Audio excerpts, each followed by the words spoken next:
Hello guys, आज का हमारा टॉपिक है unit 2, concept of morality and moral education.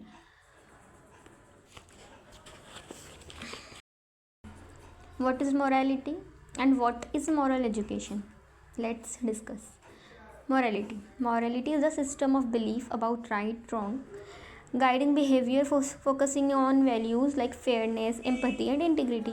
Morality क्या है? एक पर्सन के अंदर कितनी मॉरलिटी है, इज़ दैट मीन जैसे हम किस तरीके से सोचते हैं, हम सही गलत कैसे सोचते हैं, हमारे अंदर ये सोचने की कैपेसिटी है, हम एबल है कि हाँ ये सही है ये गलत है, उसी को मॉरलिटी बोलती है। मॉरलिटी एक पर्सन के अंदर होती है। फॉर एग्जांपल एक चोर है, तो चोरी करना चोर के लिए तो सही या गलत नहीं होता है, उसके लिए वो सही ही होगा, उसके लिए वो गलत नहीं होगा। लेकिन हमको तो पता है ना वो गलत है। उस चोर के अंदर मॉरलिटी है क्या? नहीं है। लेकिन as a human being, as a good human being हमारे अंदर मॉरलिटी है, और एवरेज ह्यूमन बीइंग के, हर इंसान के अंदर, हर इंडिविजुअल के अंदर मॉरलिटी होना ही चाहिए। Now next is moral education. Moral education is the process of teaching these principles, developing ethical awareness, and fostering the ability to make responsible choices, often through discussion, modeling, and reflection separate from just religious doctrine. What is moral education? Moral education जो हमें ये process of teaching होता है, ये principles develop ethical awareness. Ethical तो हमने कल ही डिस्कस किया था कि what is ethical, and fostering the ability to make responsible choices. हम रिस्पॉन्सिबल कैसे सोचते हैं, ये सब हमें मॉरल एजुकेशन में सीखने के लिए मिलता है। Next topic is moral consciousness. Moral consciousness is our inner awareness and capacity to understand right from wrong, guiding ethical judgments and action through self reflection, empathy and a sense of duty. Moral consciousness हमारे अंदर, हम बेहोशी में तो नहीं है ना कि हाँ ये चीज़ गलत है तो हाँ इसको गलत ही रहना। तो मॉरल कॉन्शियसनेस क्या होता है कि कॉन्शियसनेस होता है कि हम सही से सोच रहे हैं ना कि हाँ ये गलत है, तो हम इस काबिल तो है ना कि हाँ ये गलत है, हमारे माइंड में ये डिच हो रहा है, क्लिक हो रहा है कि हाँ ये गलत है, तो हम ये बोलते हैं कि हाँ ये गलत है, या फिर हम जो गलत है उसको भी कर लेते हैं। तो नहीं, ये मॉरल कॉन्शियसनेस में नहीं आता है। मॉरल कॉन्शियसनेस हमें सिखाता है, हमें सोचने पे मजबूर करता है कि ये चीज़ें गलत है। यही मॉरल कॉन्शियसनेस है। ये हमारी सेंस ऑफ ड्यूटी होती है, ये हमारा सेल्फ रिफ्लेक्शन होता है, हमारे सेल्फ को रिफ्लेक्ट करता है कि हाँ ये इंसान सही है, ये सही गलत को गलत बोल रहा है, ये सही को सही बोल रहा है। यही मॉरल कॉन्शियसनेस होता है। की aspects of moral consciousness: awareness of values, recognising societal moral standards, norms and values. Yes, awareness of values, हमें वैल्यूज़ देखना है कि हाँ क्या गलत है, हम अवेयर है कि नहीं है। ये इसके की एस्पेक्ट्स में आता है। Moral judgment: the ability to assess situation and decide if actions are right और रॉन्ग। हम जज कर रहे हैं ना कि हाँ अगर आगे वाला गलत कर रहा है, हम उसको देख ली कि ये गलत कर रहा है, तो हम उसको बोल रहे हैं कि हाँ तुम गलत कर रहे हो। यही है moral judgment. How it develops, कैसे ये डेवलप होगा? Learning through family, community, education and cultural interaction. हम कैसे ये सीख सकते हैं? फैमिली के थ्रू, कम्युनिटी, हमारे कम्युनिटी जो हम जिस रिलीजन से बिलोंग करते हैं, एजुकेशन एंड कल्चरल इंटरेक्शन, बाहर वालों से हम क्या सीखते हैं, बाहर हम किस लोगों से मिल रहे हैं, ये सब से हम इस चीज़ को सीख सकते हैं। Experience, gaining insight from moral experiences and dilemmas. बाहर से हम, जैसे बहुत सारे एक्सपीरियंस में मिलते हैं, बाहर से मिलते हैं। हम अगर कोई प्रॉब्लम में फंस रहे हैं या फिर हमें किसी को प्रॉब्लम में फंसते हुए देख रहे हैं, तो हम वहीं से एक्सपीरियंस करते हैं। हम उसको चोर को चोरी करते हुए देखेंगे तो हम बोलेंगे कि हाँ ये चोरी कर रहा है, ये गलत है। ये सब एक्सपीरियंस में आता है। Reflection: engaging in critical thinking and dialogue about fairness, responsibility and values. कैसे रिफ्लेक्ट करेंगे ये सोसाइटी में? क्रिटिकल थिंकिंग में गुम हो जाना, इंगेज कर लेना अपने आप को कि, और डायलॉग अबाउट फेयरनेस के डायलॉग मतलब ऐसी बातें करना कि लोगों में रिफ्लेक्ट हो कि हाँ ये इंसान सही है, इसके अंदर मॉरल कॉन्शियसनेस है। रिस्पॉन्सिबिलिटी एंड वैल्यूज़, रिस्पॉन्सिबल बनना, वैल्यूज़ से अवेयर रहना, ये सब रिफ्लेक्शन में आएगा। आगे वाले को दिखेगा कि हाँ he has a moral consciousness, he is a moral person. Next 2.4, moral education versus religion education. Moral education teaches universal ethics, honesty, kindness, fairness for all, focusing on character development through reasons, while religious education teaches specific doctrines, rituals and values of a particular faith, rooted in scripture and aiming for faith formation. Moral education और religious education दोनों different term है। Like moral education universal है, universal ethics है जो सबको, ये ऐसे एक पर्टिकुलर इंसान के लिए, particular religion, particular culture, community के लिए नहीं होता, ये सबके लिए है। ऑनेस्टी, काइंडनेस, फेयरनेस सबके लिए, ये सब पे ध्यान देता है, कैरेक्टर डेवलपमेंट। तो रिलीजियस एजुकेशन है वो स्पेसिफिक डॉक्ट्राइंस, रिचुअल से एक स्पेसिफिक रिलीजन में बिलोंग करता है। फॉर एग्ज़ाम्पल अलग अलग रिलीजन्स होते हैं, हिंदुज़म, मुस्लिम्स, इस्लाम, क्रिश्चियनिटी, तो सबके अलग अलग रिचुअल्स होते हैं, सबके अलग अलग डॉक्ट्राइंस होती है, पर्टिकुलर फेथ, सबके फेथ अलग होते हैं, सबके स्क्रिप्चर्स अलग होते हैं। यही होता है moral education and religious education. हम इसका डिस्टिंक्शन देखते हैं, distinction between moral education and religious education. What is moral education? Foundation universal human values, ethics and philosophical principles. Moral education का मेन फाउंडेशन क्या होता है? पूरा दुनिया के लिए यूनिवर्सल होता है, ह्यूमन वैल्यूज सिखाता है, एथिक्स सिखाता है, फिलोसॉफिकल प्रिंसिपल सिखाता है। लेकिन जो रिलीजियस एजुकेशन का फाउंडेशन क्या होता है? Specific religious text, traditions and divine commandments. तो इसका फाउंडेशन क्या होता है? एक स्पेसिफिक रिलीजन्स के लिए बस होता है। जैसे अगर हिंदुज़म है तो वो हिंदूज़ के जो टेक्स्ट होते हैं, उनके ट्रेडिशंस होते हैं, उनका डिवाइन के कमांडमेंट्स, उनके डिवाइन क्या बोलते हैं, उनके गॉड उनको क्या कमांड करते हैं, ये उन लोगों के लिए। जैसे मुस्लिम्स है तो मुस्लिम्स में अल्लाह होते हैं, तो अल्लाह उनको क्या कमांड करते हैं, उनके टेक्स्ट अलग होते हैं। जैसे हम हिंदुज़म में भगवद गीता और कुरान शरीफ मुस्लिम्स में होता है, हमारे ट्रेडिशंस अलग होते हैं, उनके ट्रेडिशंस अलग होते हैं। क्रिश्चियन की सब चीज़ें अलग होती है, क्रिश्चियंस बाइबल्स पढ़ते हैं, उनके टेक्स्ट में बाइबल्स होती है, उनके डिवाइन कमांडमेंट्स सब अलग अलग होता है। तो ये रिलीजियस एजुकेशंस में आता है। और मॉरल एजुकेशन का गोल क्या होता है? Develop good character, ethical reasoning and responsible citizenship. इसमें गुड कैरेक्टर डेवलप होता है, एथिकल रीजनिंग मैंने कल ही बताया था एथिकल रीजनिंग क्या होता है, एंड रिस्पॉन्सिबल सिटीजनशिप। रिस्पॉन्सिबल एक इंडिविजुअल कैसा है अपने कम्युनिटी के लिए, अपने कल्चरल के लिए। ये सब हम मॉरल एजुकेशन का गोल होता है।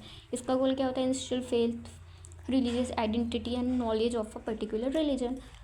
ऑब्वियसली अलग अलग रिलीजन्स होते हैं। अगर मुस्लिम्स है तो मुस्लिम का फेथ अलग होगा, उनके रिलीजन्स आइडेंटिटी अलग होंगी, उनके नॉलेज अलग होंगे। हिंदुज़म है, हिंदूज़ के रिचुअल्स, उनके ट्रेडिशंस, उनके कल्चर, उनकी कम्युनिटी, उनका लैंग्वेज, सब चीज़ें अलग अलग होती है। ये रिलीजियस एजुकेशन का गोल होता है। मॉरल एजुकेशन में अप्रोच क्या होता है? Often secular, promoting critical thinking and rational decision making. इसमें अप्रोच क्या होता है? सेक्युलर की क्रिटिकल थिंकिंग और रैशनल डिसीजन मेकिंग को अप्रोच करना, सही तरीके से सोचना, ये मॉरल एजुकेशन का अप्रोच होता है। इसका अप्रोच क्या होता है? Based on faith, religious text and specific doctrines. ये सिर्फ अपने रिलीजन के इस पे सोचेगा। अगर मुस्लिम्स है तो मुस्लिम्स में कुरान क्या बोल रहा है वो ये देखेगा, वो उसके हिसाब से ही अपना फेथ डेवलप करेगा, उसके स्पेसिफिक डॉक्ट्राइन। यही रिलीजियस एजुकेशन का अप्रोच होता है। अगर हिंदुज़म है तो हिंदुज़म में भगवद गीता में क्या लिखा गया है वो उस फेथ को फॉलो करेंगे। तो सबके रिलीजन में अलग अलग बुक्स है, वो अपनी बुक्स के हिसाब से उसको फॉलो करेंगे। लेकिन जो मॉरल एजुकेशन है वो सेक्युलर है, वो सबके लिए है। वो एक ही चीज़ है, मतलब character, critical thinking, rational decision making, वो पर्टिकुलर एक इंसान, एक रिलीजन के लिए नहीं है, सबके लिए। मॉरल एजुकेशन का स्कोप क्या? Applicable to everyone regardless of belief. Yes, अब भी मैंने कहा applicable to everyone regardless of belief, सबके लिए है। लेकिन ये फिर आपके ऊपर मायने रखते हैं कि आपका बिलीफ क्या है। Scope specific to followers and adherents of a religion. ये सिर्फ स्पेसिफिक एक फॉलोवर्स के लिए होता है, जो मतलब अगर हिंदू है तो हिंदू का जो भी रिलीजन है वो उसको ही फॉलो करेगा, मुस्लिम्स है मुस्लिम का जो रिलीजन है वो उसको ही फॉलो करेगा। ये सबके ऊपर अपने अपने ऊपर डिपेंड करता है। इसके एग्जांपल्स क्या है? Teaching empathy, honesty, respect. Moral education का एग्जांपल है कि वो कैसे टीच कर रहा है एम्पैथी, ऑनेस्टी, रिस्पेक्ट। और जो रिलीजियस एजुकेशन है वो examples teaching the Bible, Bhagavad Gita, Hinduism. Teaching Bible Christianity में आता है, भगवद गीता हिंदुज़म, कुरान शरीफ मुस्लिम्स। ये सब इस रिलीजियस एजुकेशन के एग्जांपल्स है कि ये यहाँ से सीखते हैं। नेक्स्ट टॉपिक है हमारा theory of morality. We shall discuss briefly the popular theory called the objective theory of good. तो point 1, the objective theory of good. The objective theory of good asserts that goodness exists as a universal factual Quality independent of personal opinions, desires, or cultural beliefs.